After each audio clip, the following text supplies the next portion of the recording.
ہندوستانی مسلمانوں کی واحد نمائندہ تنظیم جمعیت علماء ہند، جن کی قربانی آزادی سے پہلے بھی رہی ہے اور آزادی کے بعد سے اب تک اس کی قربانی ہے۔ جمعیت علماء ہند سے کوئی بھی شخص غیر متعارف نہیں ہے۔ اسی جمعیت علماء ہند کی ایک عظیم ترین شخصیت آج ہمارے مابین تشریف فرما ہے۔ آپ کو معلوم ہے کہ جمعیت علماء ہند کا کام کیا ہے؟ مسلمان کہیں پریشان ہوں اور وہاں جا کر حالات کا جائزہ لینا، کہیں پر سیلاب آ گیا اس کے لیے جائزہ لینا، کہیں پر زلزلہ آ گیا مکانات تباہ ہو گئے، کہیں پر فسادات ہو گئے، اور کہیں پر یا کسی بھی اعتبار سے مسلمان پریشان حال ہیں، تو ایسے میں سب سے پہلے جو جماعت پہنچتی ہے وہ جمعیت علماء ہند ہے۔ یہی وجہ ہے کہ ہندوستان میں سب سے بڑی تنظیم، سب سے طاقتور تنظیم ہونے کا شرف اگر کسی کو حاصل ہے تو وہ جمعیت علماء ہند ہے۔ اور جمعیت علماء ہند صرف اس وجہ سے نہیں کہ اس میں اس کا نام جمعیت علماء ہے، بلکہ حقیقت میں شروع سے اب تک اس میں ایسے محرک و فعال رہبران کی ایک ٹیم رہی ہے اور علماء کی ایک ٹیم رہی ہے جو واقعتاً محرک و فعال ہیں، اور اب دور اور دیر کا سفر کرنے میں وہ ہچکچاہٹ نہیں محسوس کرتے ہیں، تھکان اور تھکاوٹ نام کی اس کے پاس کوئی چیز نہیں ہوتی۔ ایسے لوگوں کا انتخاب ہوتا ہے، کیونکہ کب کیسی ضرورت پیش آ جائے، کہاں جانا پڑ جائے، یہ کوئی ٹھکانہ نہیں ہے۔ اس وجہ سے ایسے ہی لوگوں کا انتخاب عمل میں آتا ہے جو کہ واقعتاً اس کے اہل ہوں۔ ہمیں بے حد خوشی ہے کہ ہماری اس سرزمین پر وہی شخصیت جلوہ افروز ہیں جن کے لیے میں یہ شعر کہنا چاہوں گا کہ ممکن نہیں کہ کارواں منزل کو پا سکے، ممکن نہیں کہ کارواں منزل کو پا سکے جب تک نہ کوئی راہبر معتبر ملے۔ مدت سے کارواں خیرت کو تھی، مدت سے کارواں خیرت کو تلاش تھی، ایک راہبر ملے، جنون ملے، معتبر ملے، اب ایک دھوم قافلے والوں میں ہے کہ ہاں ایسا ملے امیر کسی کو اگر ملے۔ ہمیں بہت خوشی ہے کہ انہی اشعار کے مصداق ہیں ہمارے مابین حضرت مولانا حکیم الدین صاحب، جو جنرل سیکریٹری ہے جمعیت علماء ہند کے، اور بہت ہی محرک و فعال، بہت ہی باصلاحیت اور بہت ہی اچھے درجہ کے منتظم اور مدبر ہیں۔ میں ان کو اس شعر کے ساتھ دعوت دوں گا کہ اے امیر کاروان علم و دانش مرحبا، اے امیر کاروان علم و دانش مرحبا، حق نے بخشی ہے تجھے کیا فکر و بینش مرحبا، رات دن تیری مسلسل سعی کوشش مرحبا، موج زن سینے میں تیرے غم کی سوزش مرحبا۔ نعرہ تکبیر، نعرہ تکبیر، اللہ اکبر۔ آواز نہیں ہو رہی ہے ذرا سا۔ نعرہ تکبیر، نعرہ تکبیر، جمعیت علماء ہند، جمعیت علماء ہند، اہلا و سہلا، اہلا و سہلا، اہلا و سہلا۔ مولانا حکیم الدین صاحب قاسمی، مولانا حکیم الدین صاحب قاسمی۔ بسم اللہ الرحمن الرحیم، الحمد للہ وکفى وسلام علی عباده الذین اصطفى، اما بعد فقد قال اللہ تعالی فی الکلام المجید والفرقان الحمید، فاعوذ باللہ من الشیطان الرجیم، بسم اللہ الرحمن الرحیم، ربنا آتنا في الدنيا حسنة وفي الآخرة حسنة وقنا عذاب النار، صدق الله مولانا العظيم۔ صاحب صدر، معزز علماء کرام، میرے بھائیوں، بزرگوں اور نوجوان ساتھیوں، جہاں تک آواز پہنچ رہی ہے میری مائیں اور میری بہنیں،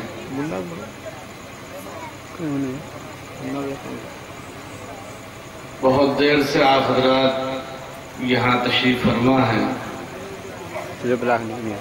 اور رات بھی تقریباً آخری مرحلے میں ہے۔ 1989 اکتوبر میں بھاگلپور کا فساد اور اس وقت جمعیت علماء کی طرف سے جو فدائے ملت امیر الہند حضرت مولانا سید اسد مدنی صاحب رحمۃ اللہ علیہ کی کوششوں سے کام شروع ہوا تھا، اس دوران 3 ماہ 18 دن سرزمین بھاگلپور میں رہ کر کے مختلف علاقوں میں آنے جانے کا موقع ملتا رہا۔ جن کے ساتھ یہاں رہ کر کے کام کرنے کا اتفاق ہوا تھا وہ حضرت فدائے ملت رحمۃ اللہ علیہ کے مجاز قاری محمد صالح صاحب رحمۃ اللہ علیہ، جو ابھی گزشتہ ماہ انتقال فرما گئے تھے۔ دراصل انہی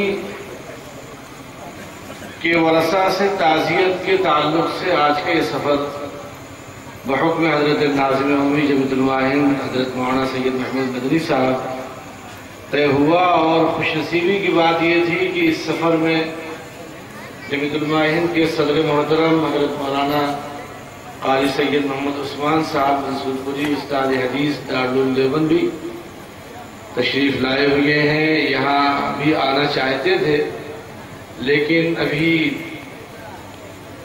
گزشتہ چند روز طبیعت کی سخت علالت اور ہاسپٹل وغیرہ میں رہ کر کے الحمدللہ افاقہ ہوا۔ آج کوشش کے باوجود بھی جب دل آمادہ نہیں ہوا سفر کے لیے تو پھر حضرت تشریف نہیں لا سکے۔ بہرحال ہمارے دوست حضرت مولانا محمد یاسین قاسمی صاحب دامت برکاتہم اور ہمارے مخدوم حضرت مولانا قادر الجبار صاحب اور حضرت مولانا احمد رزق صاحب، یہ تینوں حضرات تشریف لے گئے تھے، اور کافی خواہش تھی اور میں نے محسوس کیا چلتے ہوئے کہ اندر سے حضرت بھی چاہ رہے تھے لیکن صحت میں اس سفر کی اجازت نہیں تھی، جس کی وجہ سے سفر نہیں فرما سکے۔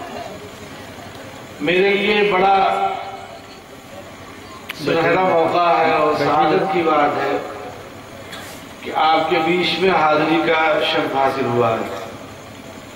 بہت ساری گفتگو پہلے ہو چکی ہے اور بہت ساری باتیں ہوتی رہتی ہیں۔ زیادہ بولنا اور زیادہ گفتگو کرنا میں سمجھتا ہوں کہ اس سے کوئی بڑا فائدہ نہیں۔ حجۃ الوداع کا موقع ہے،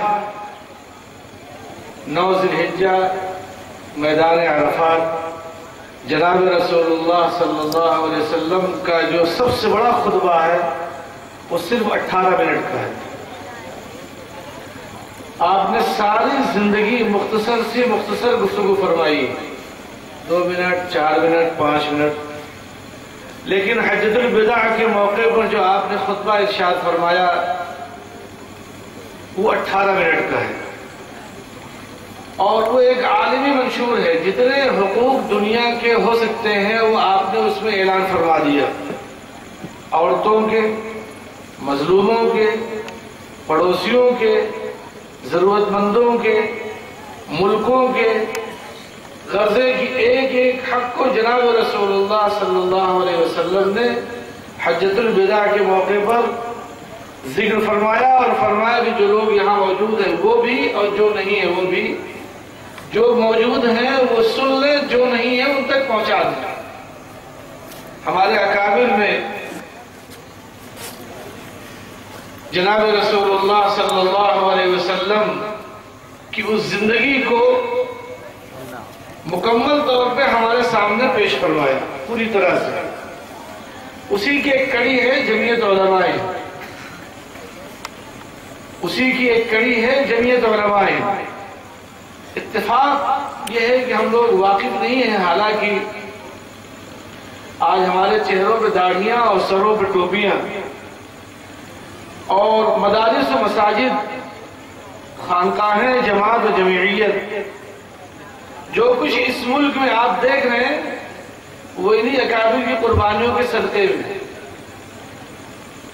انہی اکابر کی قربانیوں کے صدقے میں ایک آدمی مدرسے میں کام کر رہا ہے اطمینان و سکون کے ساتھ، ایک آدمی لکھنے پڑھنے کا کام کر رہا ہے، ایک آدمی خانقاہ میں بیٹھ کر کے اپنے اس رب سے روحانی رشتے کو مضبوط کر رہا ہے، اور ملک کے طول و عرض میں جماعتوں کی چلت پھرت، تو آپ جانتے ہیں کہ مدرسے پڑھنے پڑھانے والے لوگ، لکھنے اور تصریف و تعلیف کا کام کرنے والے علماء، اور اسی طرح سے جماعتوں میں نکلنے والے حضرات، خانقاہ میں رہ کر کے روحانی زندگی اور اس کا فیض جس طرح سے عام ہوتا ہے، وہ ایک مخصوص طبقے سے اس کا تعلق ہوتا ہے۔ عام طور سے اس طرح سے کام کرنے والے افراد، اساتذہ اور طلباء کا رشتہ، اطمینان سے وہ بیٹھ کر کے کام کر رہے ہیں، اسلام کی حقانیت اور اسلام کی حفاظت کے لیے لکھنے پڑھنے والے لوگ، وہ مطمئن ہو کر کے، اور ملک کے طول و عرض میں بلکہ دنیا میں پھیلا ہوا نظام جماعت تبلیغ کا، اور ہمارے اس ملک میں اطمینان و سکون کے ساتھ ہم جس طرح سے اس وقت میدان عمل میں ہیں، جب جمعیت علماء کے میدان میں اترتے ہیں تو ایک تھانے سے لے کر کے پارلیمنٹ تک اور ملک کے مختلف انداز کے لوگوں سے پھر ہمارا واسطہ ہوتا ہے، اور ان سے ہمیں واسطہ پڑتا ہے، ان سے مقابلہ ہوتا ہے، ان سے ملنا ہوتا ہے، اور ملک کے شہریوں کے ساتھ ساتھ اس ملک میں رہنے والی جو اقلیتیں ہیں ان کے حقوق کی لڑائی لڑنی پڑتی ہے۔ تو جمعیت علماء اس ملک میں محافظ جماعت کا نام جمعیت علماء ہے، اور اللہ نے موقع عطا فرمایا، آج ہمارے پاس مواقع ہیں، کل ہو سکتا ہے کہ مواقع ختم ہو جائیں اور ہمارے پاس مواقع نہ رہے،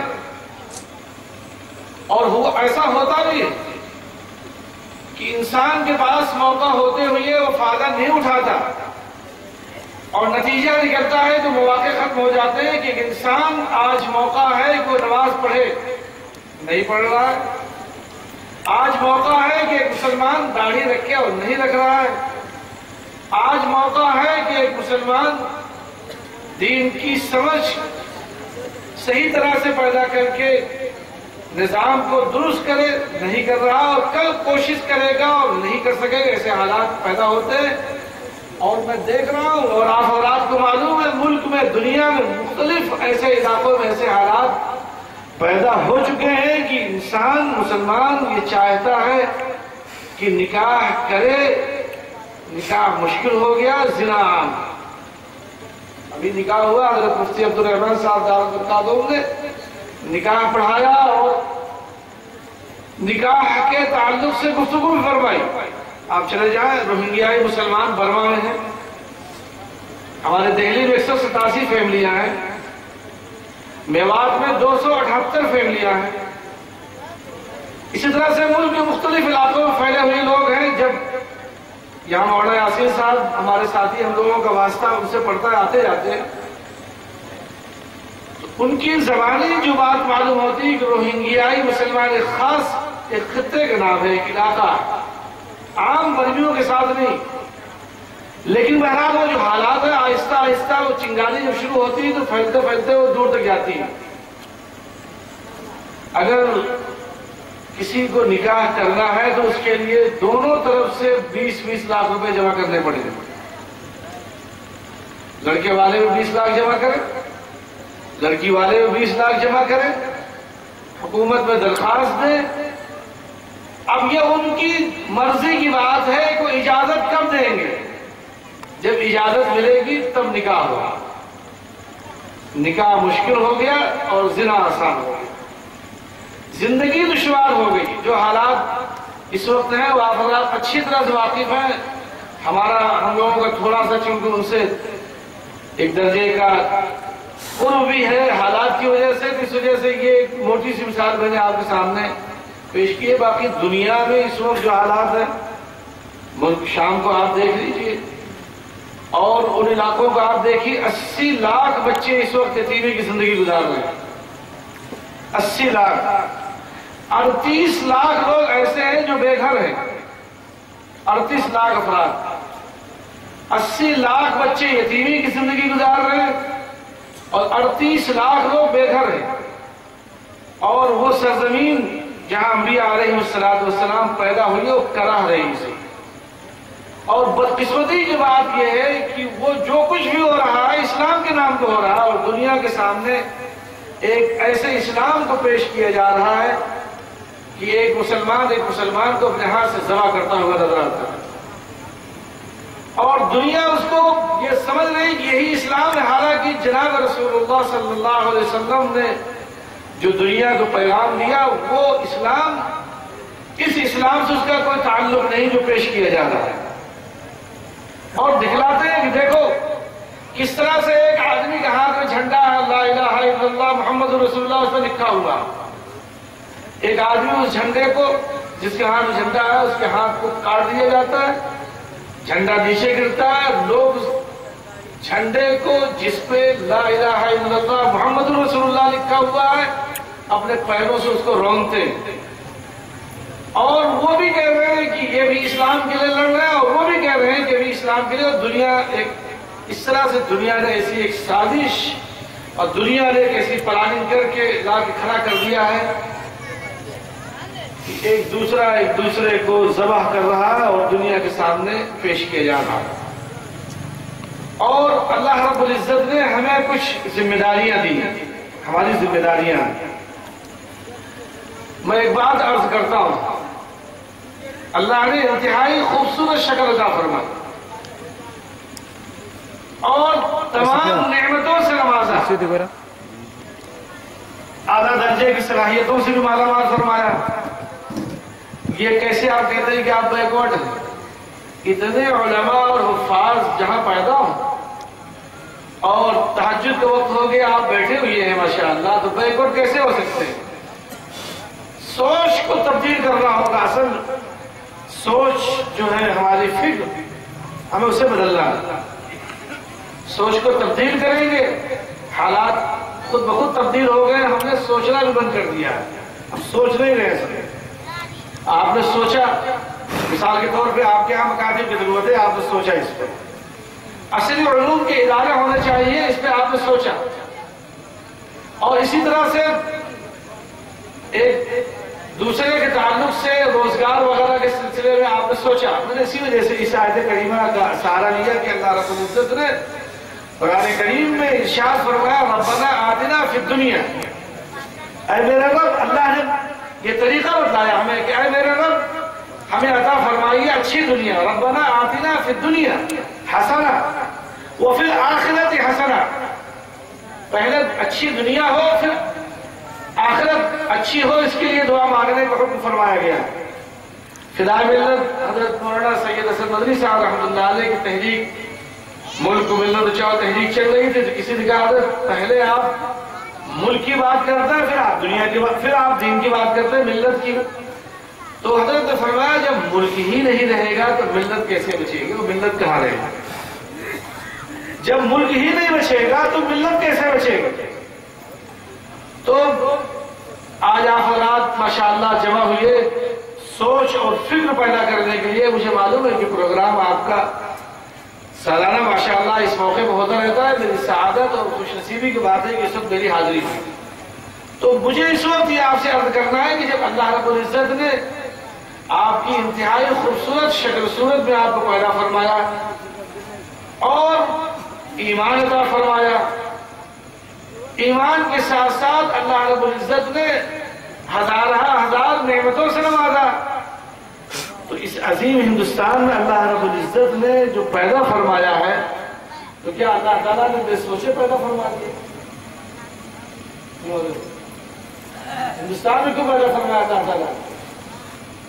کسی اور ملک کو پیدا فرما دیتے، جس وقت ملک تقسیم ہو رہا تھا وہاں چلے گئے ہوتے، پڑوس میں کہیں اور چلے جاتے، لیکن اللہ رب العزت نے اسی ملک میں پیدا فرمایا، تو جب اتنی ساری خصوصیات اللہ نے عطا فرمائی، تو کیا اللہ تعالیٰ نے مجھے بے ضرورت اس ملک میں پیدا فرمایا؟ یقیناً اللہ رب العزت نے کسی بامقصد کے تحت اس ملک میں ہمیں پیدا فرمایا، کوئی مقصد ہوگا اللہ رب العزت کا۔ دنیا میں جو لوگ یہاں پیدا ہوئے ہیں ان کے لیے الگ خوبیاں اور خصوصیات ہیں، ان کو اللہ رب العزت نے الگ الگ نعمتوں سے نوازا ہے۔ ہمارے اس ملک کو اللہ تعالیٰ نے بے پناہ خوبیوں اور خصوصیات سے مالامال فرمایا۔ ایک طرف آج ملک میں اگر سردی ہے تو دوسری جانب بارش بھی ہو رہی، ایک طرف اگر گرمی ہے تو دوسری جانب الحمدللہ معتدل موسم بھی ہے۔ مختلف المزاج قسم کے لوگ اس ملک میں بستے ہیں، اور اللہ تعالیٰ نے بھی ہمیں اس ملک، اس وطن عزیز میں پیدا فرمایا۔ تو میں سمجھتا ہوں کہ اس ملک میں اللہ تعالیٰ نے جو پیدا فرمایا ہے، ہم بحیثیت داعی کے اس ملک میں پیدا ہوئے ہیں، ہمارا ایک داعیانہ کردار خیر امت بنا کر کے اللہ نے بھیجا ہے، داعیانہ کردار ہوگا، اور اس کردار کو جو جناب رسول اللہ صلی اللہ علیہ وسلم نے دنیا کو عطا فرمایا، جو دنیا کو آپ نے پیش فرمایا، اس ملک کے بسنے والے دیگر شہریوں کے بیچ میں ہمیں پیش کرنا ہوگا۔ آج نفرتوں کا ماحول ہے، سوشل میڈیا یا دیگر ذرائع سے ہم سمجھتے ہیں کہ سارا ملک ایک جیسا ہے، نہیں، چند فیصد لوگ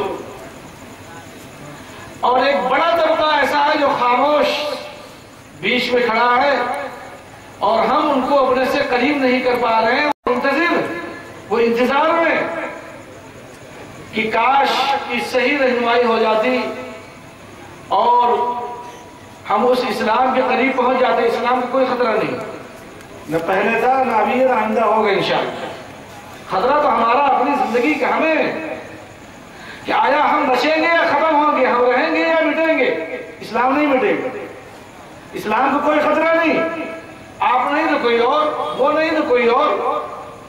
اللہ رب العزت جب اسلام کی حفاظت کرنے کا فیصلہ فرما چکے ہیں قیامت تک کے لیے، تو اس کو کوئی مٹانے والا پیدا ہو ہی نہیں سکتا۔ انہیں دشمنوں میں اللہ پیدا فرمائیں گے اور وہی لوگ اس کی حفاظت کریں گے۔ یہ اللہ رب العزت کے احسان ہے کہ اللہ نے ہمیں اس کام کے لیے منتخب فرما لیا ہے۔ تو ہمیں اس کردار کو ادا کرنا جو جناب رسول اللہ صلی اللہ علیہ وسلم نے امت کو عطا فرمایا۔ آج ہم لوگوں نے چند کاموں کو متعین کر لیا ہے کہ کام دین کے ہیں، باقی کسی مظلوم کی، کسی مصیبت زدہ انسان کی، کسی ضرورت مند کی، کسی یتیم کی، کسی بیوہ کی، کسی پڑوسی کی، کسی پریشان حال کی مدد، اس کا تعلق دین اسلام سے نہیں۔ جناب رسول اللہ صلی اللہ علیہ وسلم عید کا موقع ہے، تشریف لے جا رہے ہیں،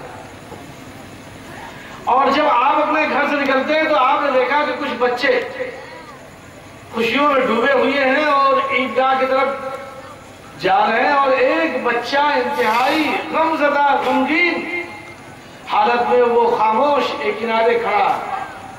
رحمت عالم صلی اللہ علیہ وسلم اس بچے کے قریب تشریف لے جاتے ہیں، اور آپ نے اس بچے سے پوچھا کہ بھائی سارے بچے خوش ہیں اور تو غمزدہ کیوں ہے؟ اس نے کہا اللہ کے محبوب، میں تو یتیم مدینہ ہوں، اور میرے ابا تو دنیا سے چلے گئے، فلاں جنگ میں اور شہید ہو گئے، میرے تو باپ نہیں، میری تو انگلیوں کو پکڑ کر کوئی اس وقت چلنے والا نہیں، میں کس کے ساتھ عیدگاہ جاؤں؟ آپ قربان جائیں گے۔ رحمت عالم صلی اللہ علیہ وسلم نے اس بچے کو اپنے ساتھ لیا، اپنے گھر واپس تشریف لاتے ہیں۔ اماں عائشہ صدیقہ رضی اللہ تعالیٰ عنہ سے آپ نے فرمایا کہ اسے غسل دلاؤ، اسے اچھی طرح سے نہلاؤ، اور حضرت فاطمہ الزہرا رضی اللہ تعالیٰ عنہ سے آپ نے فرمایا کہ حسنین کریمین میں سے جس کا عمدہ سے عمدہ کپڑا ہو وہ لایا جائے، اس بچے کو پہنائیں۔ اماں عائشہ نے اس بچے کو تیار کیا، اور حضرت فاطمہ الزہرا رضی اللہ تعالیٰ عنہ کی طرف سے کپڑے آ گئے، کپڑا پہنایا گیا، خوشبو لگائی گئی۔ نبی رحمت صلی اللہ علیہ وسلم نے اس بچے سے پوچھا کہ بیٹے تم اپنے باپ کے ساتھ عیدگاہ کیسے جایا کرتے تھے؟ اس بچے نے کہا میں اپنے باپ کے کندھے پر بیٹھ کر جایا کرتا ہوں۔ آپ بیٹھ گئے اور اس بچے کو اپنے کندھے پہ سوار کیا اور اپنے کندھے پر بٹھا کر کے اب اس عیدگاہ کی طرف روانہ۔ لوگ حسرت کی نظروں سے دیکھ رہے ہیں کہ آخر یہ ہے کون جو نبوت کے کاندھے پہ سوار ہو کر کے آ رہا ہے؟ تو لوگوں نے بتایا کہ تو فلاں یتیم بچہ ہے۔ تو کسی نے کہا کاش کہ میں بھی یتیم ہوتا تو اس وقت محمد صلی اللہ علیہ وسلم کے کندھے پہ سواری کا موقع ملتا۔ آپ تشریف لے گئے عیدگاہ اور اس یتیم کو اپنے ممبر پہ بیٹھایا اپنے ساتھ، اور آپ نے فرمایا کہ انا وکافل الیتیم کہاتین فی الجنہ، جو یتیم کی پرورش کرے میرا اس کا اس طرح سے ساتھ ہوگا۔ آج یتیموں کے حقوق مارے جاتے ہیں تو اللہ کی مدد کہاں سے آئے گی؟ یتیموں کے حقوق ہم خود اپنے ہاتھوں سے ان کے حق کو سلب کرتے ہیں تو اللہ کی مدد کہاں سے آئے گی؟ تو یتیموں کے حقوق کے تعلق سے، بیواؤں کے تعلق سے جناب رسول اللہ صلی اللہ علیہ وسلم نے ارشاد فرمایا الساعی علی الارملة والمسکین کالمجاہد فی سبیل اللہ او القائم اللیل والصائم النہار۔ جس نے کسی بیوہ اور مسکین کی مدد کی، جس نے کسی بیوہ اور مسکین کی مدد کی، بیوگی کی زندگی کوئی بیوہ ہی بتا سکتی کہ بیوگی کی زندگی ہوتی کیسی؟ فرمایا کل مجاہد فی سبیل اللہ، وہ آدمی ایسا ہے جیسے اللہ کے راستے میں جہاد کر رہا ہے۔ اور القائم اللیل، وہ آدمی ایسا ہے جیسے ساری رات نماز پڑھ رہا ہے۔ والصائم النہار، وہ آدمی ایسا ہے جیسے سارے دن روزہ رکھ رہا ہے۔ تو جناب رسول اللہ صلی اللہ علیہ وسلم کو اخلاق کے تعلق سے فرمایا گیا کہ بڑھاتے رہیے، باقی آپ نے نماز کی کثرت کی تو روک دیا گیا۔ اتنی مشقت کی ضرورت نہیں۔ جب آپ نے کسی اور میدان میں زیادہ مجاہدہ کیا تو فرمایا گیا کہ بس اس سے زیادہ ضرورت نہیں، لیکن اخلاق کے بارے میں فرمایا گیا انک لعلی خلق عظیم، اور بڑھائیے اور بڑھائیے۔ آج جب ہم سفر میں ہوتے ہیں، میں نے اسی وجہ سے ابھی عشاء کی نماز کے بعد مسجد میں ساتھیوں سے پوچھا کہ یہاں ہماری آبادی کتنی ہے اور دوسرے لوگ کتنے ہیں؟ معلوم ہوا کہ اکثریت ہماری اور اقلیت میں ہمارے دوسرے بھائی، ہمارے پڑوسی۔ ہمیں ان کے ساتھ کس انداز سے پیش آنا اور کیسے رہنا ہے؟ معلوم ہوا ایک دو لوگ ہیں جن میں تھوڑا شر ہے، شاید وہ ہماری دوریوں کی وجہ سے شر ہے۔ ہم ان کے نزدیک جائیں، ان سے ملیں، ان سے بات چیت کریں، بازاروں میں، بسوں میں، ٹرین میں، سفر میں جب بیٹھ کر کے ایک دوسرے سے بات چیت ہوتی تو معلوم ہوتا ہے کہ نہیں، اخلاق وہ نہیں ہے جو ہم سنتے ہیں، جو ہمارے سامنے پیش کیا جاتا ہے۔ ہمارے اخلاق کو، ہمارے کردار کو کوئی مسجدوں میں دیکھنے کے لیے نہیں آئے۔ کسی کو یہ پتہ نہیں کہ آپ نے روزہ کیسا رکھا، اور کسی کو یہ پتہ نہیں کہ آپ نے نماز کیسی پڑھی۔ آپ کو تو لوگ بازار میں اس دکان میں دیکھیں گے جہاں آپ بیٹھ کر کے کاروبار کر رہے ہیں، اور وہ لوگ دیکھیں گے کہ اس بازار میں جہاں ہر طبقے کے لوگ کاروبار میں بیٹھے ہوئے، ایک مسلمان جو جناب رسول اللہ صلی اللہ علیہ وسلم کے کردار کو لے کر کے آیا ہوا ہے، اس کے کاروبار میں اور دوسرے کے کاروبار میں کیا فرق ہے؟ کیا فرق ہے؟ اس کردار کو دیکھے گا۔ تو میرے بھائیوں، ہمارے لیے ضروری کہ ہم اس اسوہ حسنہ کو جو جناب رسول اللہ صلی اللہ علیہ وسلم نے امت کے سامنے پیش فرمایا۔ میں مظفر نگر میں 2013 کا جو فساد ہوا، جمعیت علماء کی طرف سے ہم لوگ وہاں کام کر رہے تھے، مجھے گاؤں میں جانے کا اتفاق ہوا۔ وہ معلوم ہوا کہ اس گاؤں کے پردھان سخت ترین مخالفین میں سے تھے اور مسجد بنانے کی اجازت نہیں دیتے تھے۔ مسجد کی رکاوٹ تھی، مسجد بنانے کی اجازت نہیں تھی۔ گاؤں کے لوگ پریشان ہو کر کے مولانا صاحب کے پاس گئے اور مولانا صاحب سے کہا کہ حضرت آپ اگر گاؤں میں چلے چلیں پردھان سے مل لیں تو ہو سکتا ہے کہ اجازت مل جائے۔ بس میں سوار ہوئے اور اتفاق سے جس بس میں بیٹھے تھے وہ بس اسی گاؤں میں پہنچ کر کے پوری ہو رہی تھی، اور بس میں گاؤں کے بڑے بڑے لوگ، پردھان، چودھری، ذمہ دار، پردھان تو نہیں تھے، دوسرے اور لوگ سے بیٹھے ہوئے تھے۔ اب ہوتا کیا ہے کہ اسی بس میں ایک خاتون اپنے بچے کو گود میں لے کر کے سوار ہوتی۔ بہت توجہ کی ضرورت ہے، صرف اسی ایک عمل کو ہم اگر اختیار کر لیں تو انشاءاللہ ہم منزل مقصود کو حاصل کریں گے۔ پوری بس گاؤں کے لوگوں کی ہے، گاؤں کے لوگ بیٹھے ہوئے ہیں، وہ جانے والی عورت بھی اسی گاؤں کی ہے، اور وہ سب کے سب جو بیٹھے ہوئی ہے اکثریت، اور وہ عورت یہ غیر مسلم، بس بھری ہوئی، بچے کے ساتھ وہ عورت بس میں کھڑی، ہر آدمی بیٹھا ہوا۔ وہ مولانا اٹھتے ہیں، اس عورت کو اپنے سیٹ پہ لا کے بیٹھاتے ہیں۔ اس نے انکار کیا کہ نہیں آپ تشریف رکھیے، بوڑھے آدمی کا نہیں، میں تو کسی طرح سے سفر کر لوں گا، لیکن تمہارے گود میں بچہ ہے، تم عورت ہو، بیٹھ جاؤ۔ گاؤں میں بس پہنچتی، سارے لوگ اتر گئے۔ اترنے کے بعد وہ عورت، اس نے مولانا صاحب سے کہا کہ آپ کو تو میرے گھر چلنا پڑے گا۔ ان کا نہیں، میرے پاس موقع نہیں، کہا نہیں چلنا ہی پڑے گا، ہر حال میں آپ کو میرے گھر چلنا پڑے گا۔ اور اس کے ابا کا گھر تھا کہ آپ کو میرے والد کے ہاں چلنا پڑے گا۔ بہرحال وہ تیار ہو گئے اور ان کے گھر آ گئے۔ بیٹی اپنے ماں باپ کے گھر آئی ہوئی، گھر میں داخل ہوئی، اور اس نے فوراً بجائے اس کے کہ لوگوں سے ملتی جلتی جا کر کے چائے ناشتے کے انتظام کیا۔ تو باپ، وہاں بڑے بڑے مکانات ہوتے ہیں، خاص طور سے جو وہاں کی جاٹ برادری ہے مسلمانوں کے بھی بڑے کشادہ مکان، تو جانور بھی، گھر کے سارے لوگ اندر ہی رہتے ہیں۔ تو باپ نے کہا کہ بیٹی بھی آتے ہی اس نے فوراً ناشتہ بنانا شروع کر دیا، آخر قصہ کیا ہے؟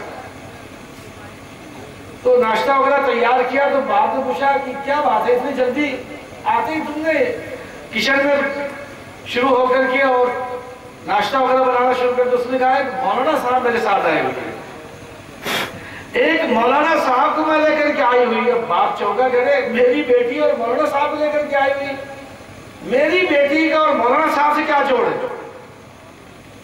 بہت حیرانی ہوئی کہ آخر یہ قصہ کیا ہے۔ تو باپ نے کہا کہ آخر قصہ کیا ہے تو مجھے بتاؤ۔ تو اس نے کہا پہلے ناشتہ کر لیں پھر بتاتی۔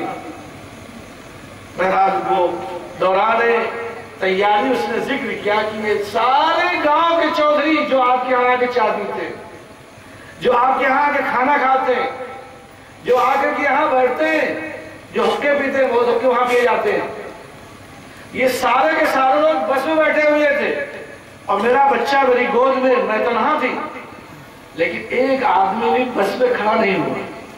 یہ مولانا صاحب بس میں کھڑے ہوئے اور مجھے انہوں نے بیٹھایا۔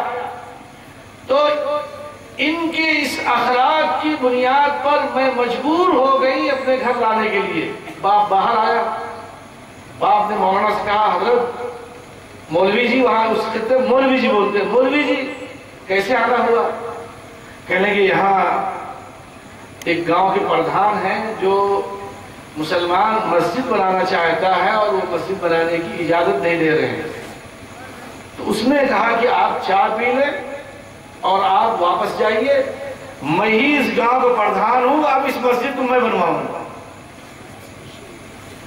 میں ہی اس گاؤں کا پردھان ہوں اور یہ مسجد اب میں بنواؤں گا۔ آج ذرا سی بات ہوتی ہے تو ہم آج سے چڑھا لیتے ہیں، فوراً لڑنے مرنے کے لیے کھڑے ہو جاتے ہیں۔ تو کہیں نہ کہیں کمزوریاں ہماری ہیں، جن مقاصد کے تحت اللہ رب العزت نے اس ملک میں ہمیں پیدا فرمایا ہے، اس کردار کو، اس اسوہ حسنہ کو جو جناب رسول اللہ صلی اللہ علیہ وسلم لے کے تشریف لے آئے، ہمیں اسے پیش کرنا ہوگا۔ بیان کرنا بہت آسان ہے، بیان بہت آسان ہے، لیکن میں چونکہ ملک کے مختلف علاقوں میں آتا جاتا رہتا ہوں، میں بھی آ رہا تھا راجدھانی ٹرین سے روچیا اترا، تو الہ آباد سے ٹرین سب روانہ ہوئی، میں B5 میں تھا، اتفاق سے ایک عورت لگتا ہے کہ ان کے والد تھے، دوسرے بوڑھے آتے وہ سوار ہوئی ہے اور ان کو جانا تھا A5 میں، تو 10 بوگیوں کا فرق تھا بالکل، اور راجدھانی جیسی ٹرین میں سامان بچے. تو میں نے ان سے کہا کہ میں پہنچوا دوں، تو بڑی حیرت ہوئی، اچھا یہ لوگ بھی اس کام کر سکتے ہیں، میں پہنچوا دوں. میں نے کہا میں پہنچا دوں. تو بہت شکر گزار ہوئی ہے کہ بڑا احسان ہوگا کہ پہنچوا دیتا ہوں.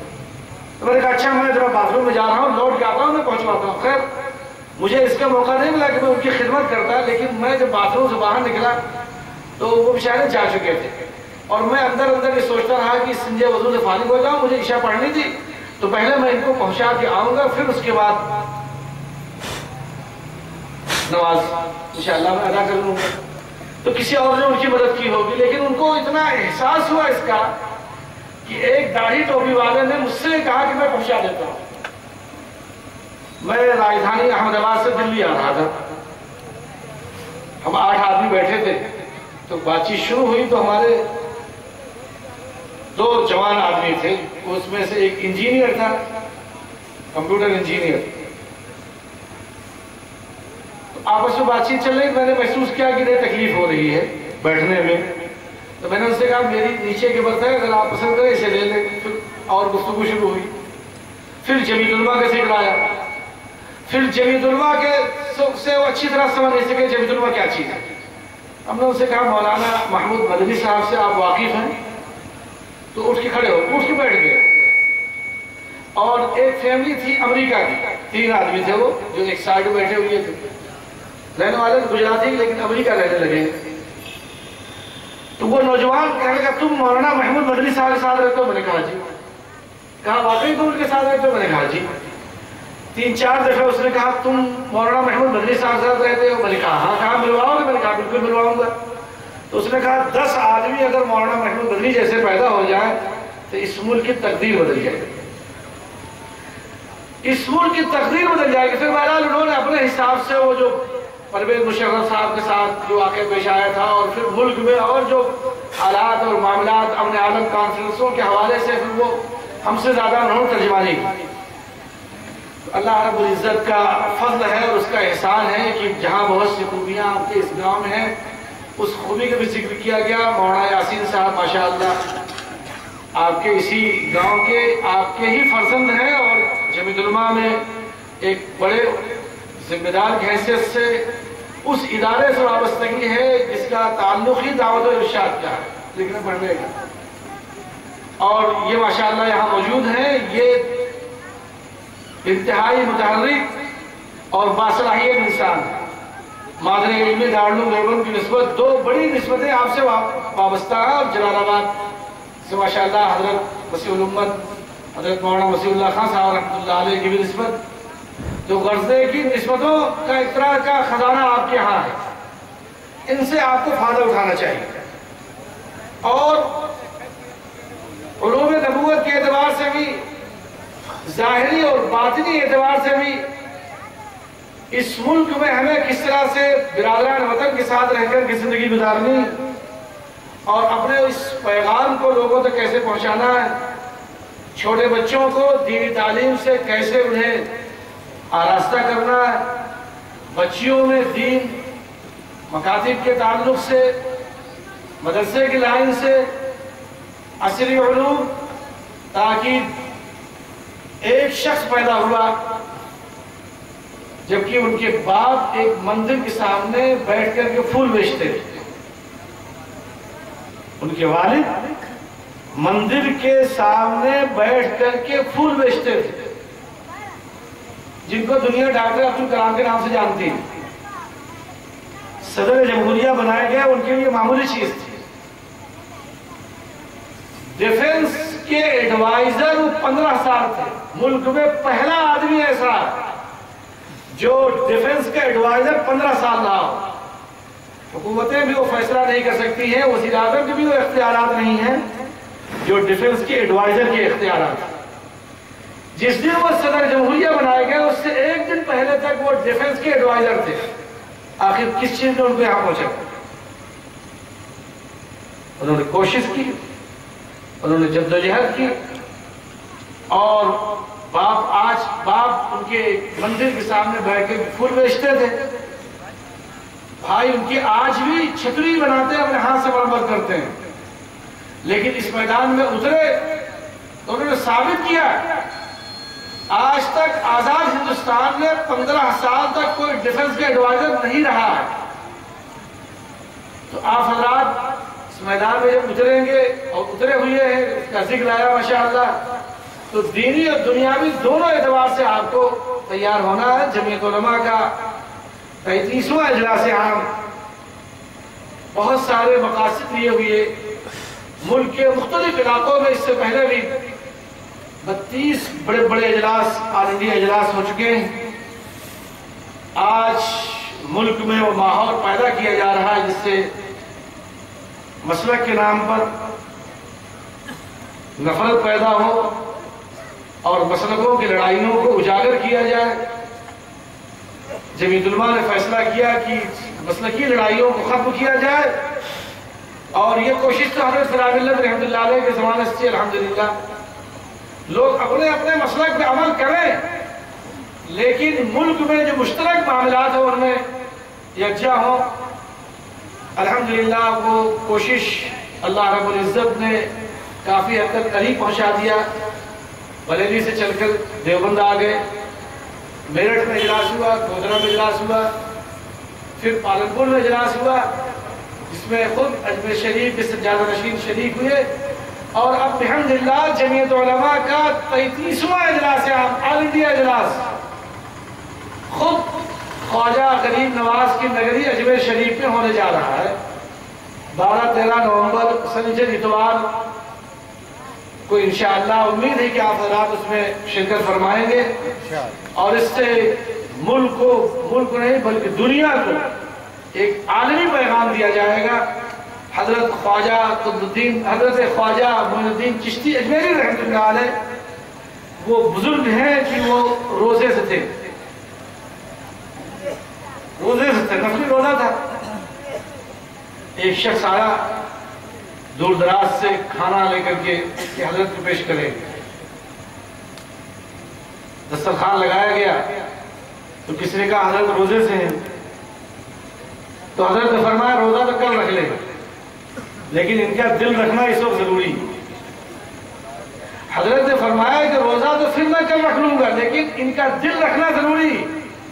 چنانچہ آپ نے روزے کو توڑا اور اس غریب دیہاتی کے ساتھ بیٹھ کر کے کھانا تناول فرمایا کہ اس کا دل رکھنا ضروری. اور حضرت کے دسترخوان پہ کبھی گوشت نہیں ہوتا تاکہ کوئی بھوکا نہ جائے.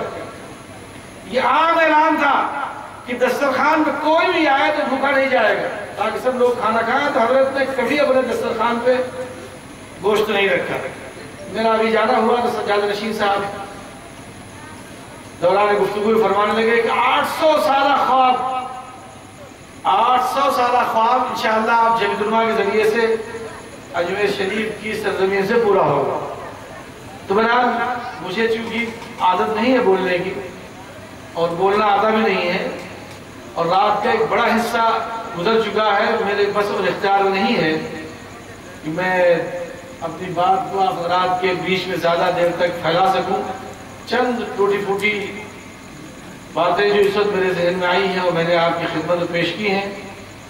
آج ذی الحجہ کی 14ویں شب شروع ہو چکی, انتہائی مقبول ترین ذاتیں. دعا فرمائیں کہ اللہ تعالیٰ اس ملک میں امن و امان پیدا فرمائے, اور جو سازشوں میں لگے ہوئے ہیں اللہ تعالیٰ ان کی سازشوں کو ناکام بنائے. اور جمعیت علماء سے وابستگی یہ دین کا حصہ ہے.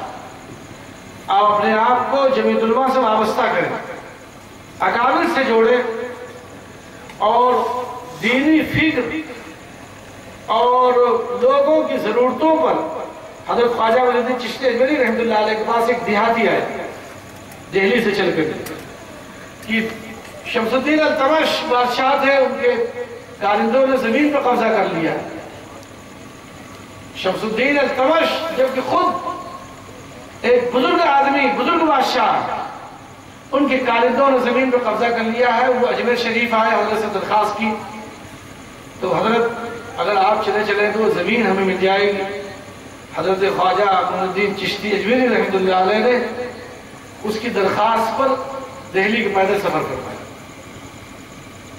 دلی کا پیدل سفر فرمایا، اور حضرت خواجہ قطب الدین بختیار کاکی رحمۃ اللہ علیہ جو حضرت کے پہلے خلیفہ ہیں، ان کو معلوم ہوا کہ حضرت تشریف لا رہے ہیں، تو حضرت نے فرمایا کہ آپ مجھے اطلاع فرما دیتے، میں ان کو التمش کے پاس لے کے جاتا اور ان کی زمین جو ان کے کارندوں نے قبضہ کر رکھا اسے آزاد کرا دیتا۔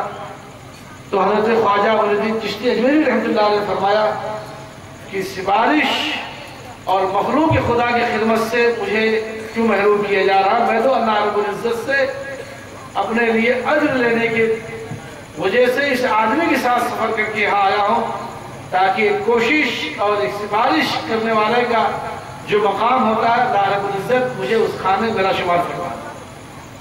تو جمعیت علماء ملک میں جیسا کہ ذکر کیا گیا مظلوموں کی، ضرورت مندوں کی، اور ملک میں کہیں بھی کسی طرح کے حالات ہوں، خاص طور سے ایک آخری گفتگو کر کے آج کل کیا ہو رہا ہے، سوشل میڈیا پر ہمارے نوجوان جاتے ہیں نیٹ پر، اور انہیں مختلف انداز سے سائٹیں ملتی ہیں، اسلام کے نام سے، جہاد کے نام سے، نہ وہ مسلمانوں کی بنائی ہوئی سائٹیں ہوتی، نہ اس کا اسلام سے اور جہاد سے کوئی تعلق ہوتا ہے۔ اب وہ نوجوان اس میں داخل ہوتا ہے، داخل ہوتے ہوتے ہوتے ہوتے ہوتے اس منزل پہنچ جاتا ہے، اب اس کی واپسی ناممکن ہو جاتی ہے۔ نتیجہ نکلتا ہے کہ ایسے نوجوانوں کو، حالانکہ ایسا ہے نہیں، بہت بڑا نام کہیں کسی نے، پھر ہوتا ہے کہ اس نوجوان کو کسی ممنوعہ تنظیم دہشت گرد سے اسے جوڑ دیا جاتا ہے، جیسے آج داعش کا ایک بڑا سلسلہ ہے، خدا جانے یہ ہے کیا چیز کہ لوگوں نے تیار کیا ہے، اور اس نوجوان کو اس سے وابستہ کرتے ہیں، یا اور کسی تنظیم سے جس کا ہندوستانی مسلمانوں سے کسی درجے کا کوئی تعلق نہیں۔ ہماری اس ملک کی وزارت داخلہ نے بھی اس کی تصدیق کی ہے کہ ہندوستانی مسلمانوں کا ان تنظیموں سے کوئی تعلق نہیں، لیکن شبہوں کی بنیاد پر یا کہیے کہ سازش کے نتیجے میں انہیں پکڑا جاتا ہے، اور پھر وہ کہیں نہ کہیں ان کو کسی معاملے میں پھنسا کر کے اس نوجوان کو سرکاری گواہ بنائے جانے کی کوشش کی جاتی ہے۔ میری آپ حضرات کے ذریعے سے ذمہ دار حضرات یہاں جمع ہیں، یہ درخواست ہے کہ ایسے نوجوانوں کو اس عمل سے ان کو باز رکھا جائے کہ وہ کسی بھی طرح سے کسی کے بہکاوے میں، میں چونکہ مقدمات وغیرہ جو ملک میں چاہے وہ فسادات کے تعلق سے ہوں یا دہشت گردانہ ممنوعہ تنظیموں سے مشتبہ کی بنیاد پر پکڑے جانے والے نوجوانوں کے تعلق سے جو مقدمات آتے ہیں، ہم لوگ اس کی دیکھ بھال کرتے ہیں۔ ہمارے پاس ایک کیس آیا ابھی 4-5 دن پہلے دربھنگے کا، مدھوبنی مولانا یاسین صاحب تھے اور مولانا عظیم اللہ صاحب ہمارے مدھوبنی کے، تو اس نے جس طرح سے اسٹوری سنائی، میں اعظم گڑھ پڑھتا تھا، اور نوجوان لڑکا ہے 20-22 سال کی عمر ہے، اور اسٹوری سناتے جو ایک مقام پہنچتا ہے تو میں محسوس کیا، میں نے اپنے وکیل صاحب سے کہا کہ مجھے ایسا لگتا ہے کہ ایسا نہیں ہے کہ باقاعدہ کسی پلاننگ کے تحت اس نوجوان کو جوڑا گیا ہے، تو نوجوانوں کو اس سے باخبر کرنا چاہیے کہ ہمیں کسی طرح کی سازش اور پلاننگ میں، یہ ملک ہمارا ہے، ہمیں اس سے محبت ہے، اور آپ نے ہی اسے آزاد کرایا ہے، اور ہم ہی کو اس کی حفاظت کرنی، ہمارے اکابر نے خون دے کر کے اس ملک کو سینچا، تو اس ملک کو برباد نہیں ہونے دیں گے، کسی بھی طرح سے اس ملک کے لیے ہر تن من دھن کی بازی لگا کر کے اس ملک کی حفاظت کریں گے۔ کہیں بھی کسی طرح کا کوئی ایسا واقعہ پیش آئے، کسی نوجوان کو شبہ کی بنیاد پر گرفتار کیا جائے، آپ جمعیت علماء کے دفتر میں خبر فرمائیں، مقامی طور پہ جو افراد ہیں وہ یہاں برادران وطن میں جو لوگ ہیں ان سے اچھے رشتے رکھیں، افسران سے رابطہ رکھیں، ان سے بھی ملاقات ہو، تاکہ پہلے مرحلے میں جو معاملہ ہو اس کی صفائی ہو جائے کوشش کر کے، اور اگر کہیں کسی طرح کا کوئی واقعہ پیش آتا بھی، جمشید پور مولانا کریم الدین صاحب مظاہری ایک واقعے میں گرفتار ہوئے اور وہ فرار ہو گئے، اور یسمین نے ان کو بلایا تھا اپنے یہاں، کڑکی ان کے لیے کڑکی کا آرڈر ہو گیا۔ تو جب آپ کسی جرم میں شریک نہیں ہیں تو حالات سے گھبرا کر کے فرار اختیار نہیں کرنا چاہیے، اس کا مقابلہ کریے، اور انشاءاللہ امن کی فتح ہوگی اور آپ کو کامیابی ملے گی۔ لوگ باضابطہ اللہ کی مہربانی سے عدالتوں سے بری ہو رہے ہیں، تو گھبرانے کی ضرورت نہیں، یہ چند دنوں میں حالات صحیح ہو جائیں انشاءاللہ۔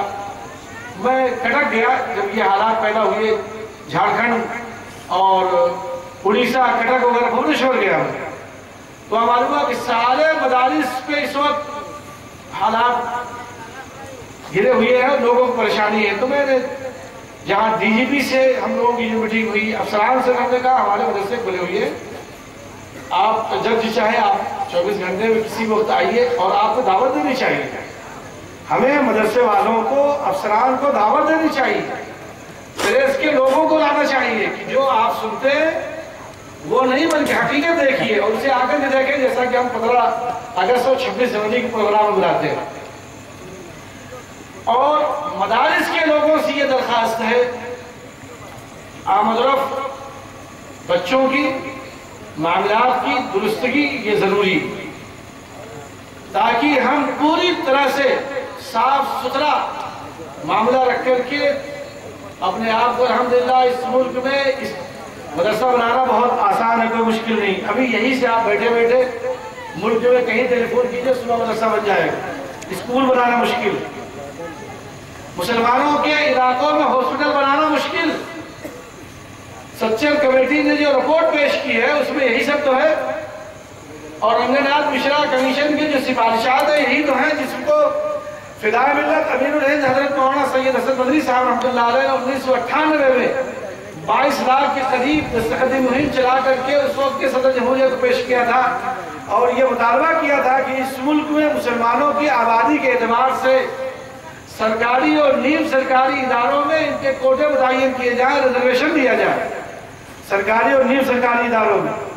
آج جب جس وقت ملک تقسیم ہونے کے قریب تھا اور آزادی کے آخری کڑیوں سے ہم گزر رہے تھے، آخری مرحلے میں تھے، تو مسلمان سرکاری ملازمتوں میں 37% تھا، آج ہم 2% 6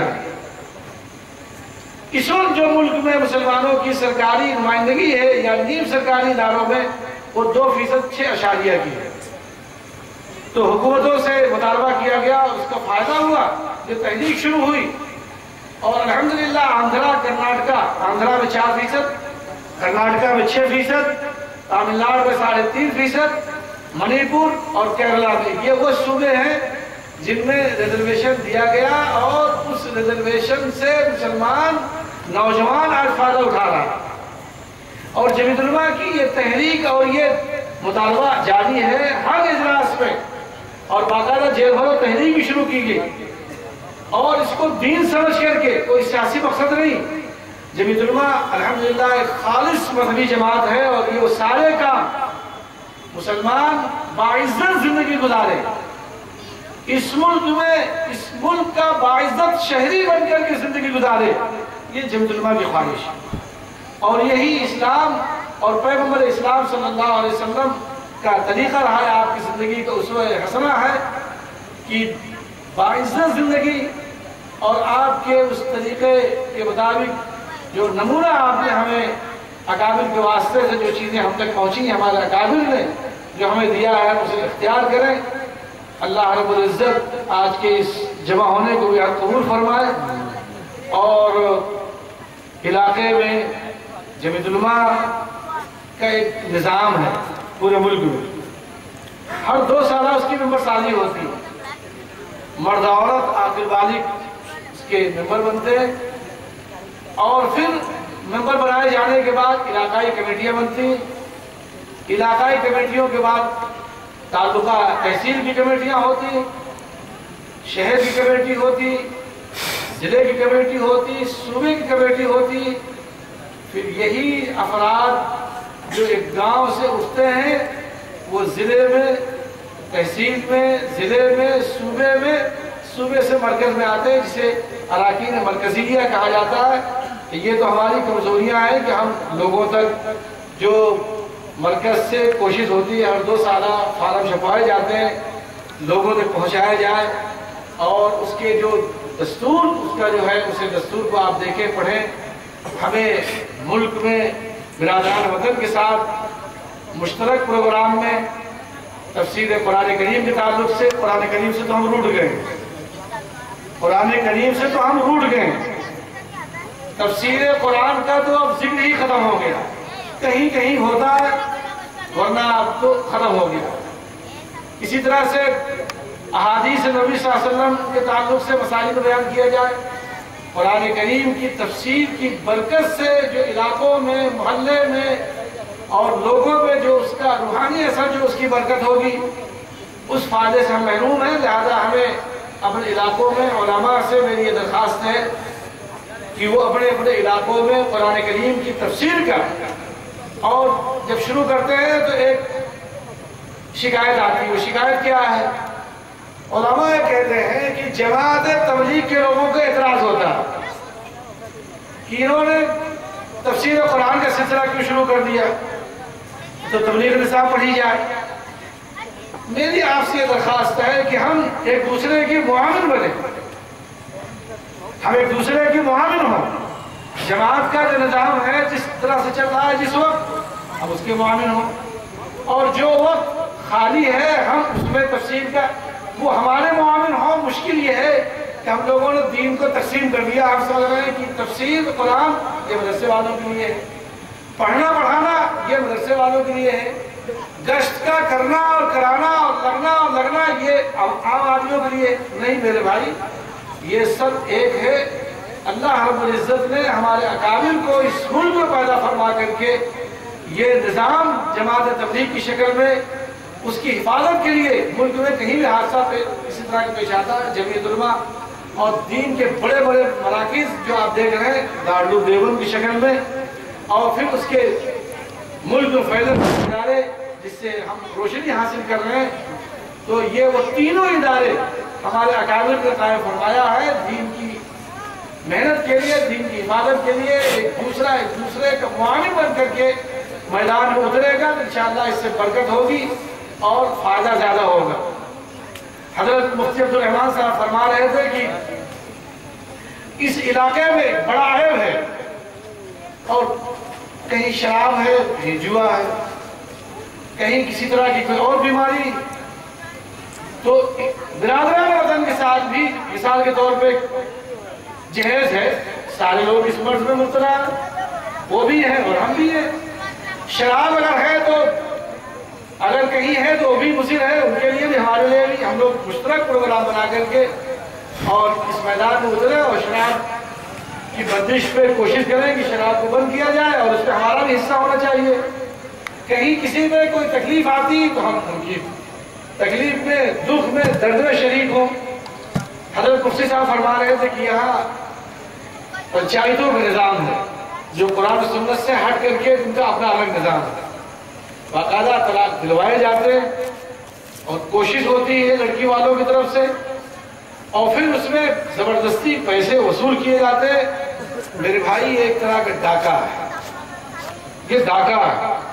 ایک ڈاکہ تو ہے جو جہیز اور تلک کے نام سے وصولا جا رہا ہے، بچیوں کی زندگیاں برباد ہو رہی ہیں اور ہم تلک اور جہیز کی لعنت میں گھرے ہوئے ہیں۔ ہمیں اصلاحی کمیٹیاں گاؤں گاؤں بنانی چاہیے، اصلاح معاشرہ کے عمل کو آگے بڑھانا چاہیے، اور جہیز کی اس لعنت سے اپنی بچیوں کی حفاظت کرنی چاہیے، اور بچیوں کا جو حق ہے باپ کی جائیداد وہ دینا چاہیے۔ ہم نے سمجھتے ہیں کہ چند چیزیں ہم نے دے دی تو حق ادا ہو گیا، کبھی نہیں۔ وہ بھائی جس نے اپنے ماں باپ کے حصے کا اپنی بہن کا حصہ نہیں دیا ہے، پھر آخرت اس کی گرفت ہوگی اور اس نے ہمیشہ حرام کھایا ہے، حرام۔ علماء یہاں موجود ہیں, آپ پوچھ لیجئے. آپ اپنی بہنوں کے حصے متعین کیجئے جو شریعت نے حصہ دیا ہے. باپ جو جائیداد دنیا سے چھوڑ کر کے جا رہا ہے, بھائیوں کی یہ ذمہ داری اپنی بہنوں کا حصہ دیں. حصہ دینا شروع کریں گے تو یہ لعنتیں جن لعنتوں میں ہم گھرے ہوئے ہیں ہماری اس سے حفاظت ہوگی انشاءاللہ. جمعیت علماء اور جمعیت علماء کے اکابر, خصوصاً ہمارے حضرت صدر محترم اور قائد جمعیت حضرت مولانا سید محمود بدری صاحب دامت برکاتہم, جو ہم وقت فکر مند رہتے ہیں. ابھی مفتیان کرام کا تربیتی پروگرام دیوبند رکھا گیا, پھر وکلا کا تربیتی پروگرام دلی میں رکھا گیا, تاکہ کم از کم وہ معاملات جو فیملی لا سے متعلق ہیں وکیل ناواقف ہوتا ہے. علماء کو وکلا سے قریب ہونا چاہیے, وکلا کو علماء سے قریب ہونا چاہیے, تاکہ وہ مسائل کو سمجھیں. حضرت مفتی سلمان صاحب منصور فرما رہے تھے کہ وکیلوں کے ہاں ایک فارم تیار ہوتا ہے, کوئی طلاق آیا تو فوراً وکیل نے 3 طلاق لکھا اور کیس کو داخل کرتا ناواقفیت کی بنیاد پر. تو جمعیت علماء نے وکلا کا ایک تربیتی پروگرام ابھی دفتر میں رکھا تھا, بڑا الحمدللہ اس سے فائدہ ہوا. جسٹس احمدی صاحب نے اس کا افتتاح فرمایا تھا. اب باضابطہ ایک کورس دفتر میں چلا کرے گا. آپ حضرات یہاں علماء اور وکلا کا آپس میں جوڑ ہونا چاہیے, اور ملک میں تربیتی پروگرام خاص طور سے محاکم شریعہ کا جو نظام ہے اسے عملی طور پہ شروع کرنا چاہیے. ہفتے میں ایک ہی دن سے چند علماء بااثر ذمہ دار حضرات جیسا کہ گڈا میں چلتا ہے تو اور علاقوں میں, تاکہ لوگ زیادہ سے زیادہ استفادہ کر سکے. آپ حضرات نے بہت محبت کے ساتھ اور انتہائی جذبات اور انتہائی گرویدگی کے ساتھ جس طرح سے آپ نے آج ہمیں یہاں دعوت دی, آپ نے استقبال فرمایا, میں تہہ دل سے اس کا شکر گزار ہوں کہ اللہ رب العزت آپ کی ہر طرح سے دنیا آخرت میں بھلائیوں سے نوازے. اور جو آپ نے ابھی میمورنڈم پیش فرمایا تھا, اگر آپ اسے تھوڑی سی تبدیلی کے ساتھ مختصر انداز میں حضرت صدر محترم یہی تشریف فرما ہے, ان کے نام سے لکھ کر کے یہ ناظم عمومی صاحب کے نام سے تحریر فرما کر کے صبح کو پیش فرمائے, تاکہ اکابر کی نظر سے گزر جائے. امید ہے کہ انشاءاللہ اس سلسلے میں جو رہنمائی ہوگی مکاتب کے تعلق سے حضرت مولانا مفتی سلمان صاحب اور محتمم دارالعلوم دیوبند حضرت اقدس حضرت مولانا مفتی ابوالقاسم نعمانی صاحب, وہ مکاتب دینی تعلیم بورڈ کے صدر ہیں جمعیت علماء کے, اور حضرت مولانا مفتی محمد سلمان صاحب منصور پوری یہ دینی تعلیم بورڈ کے ناظم عمومی.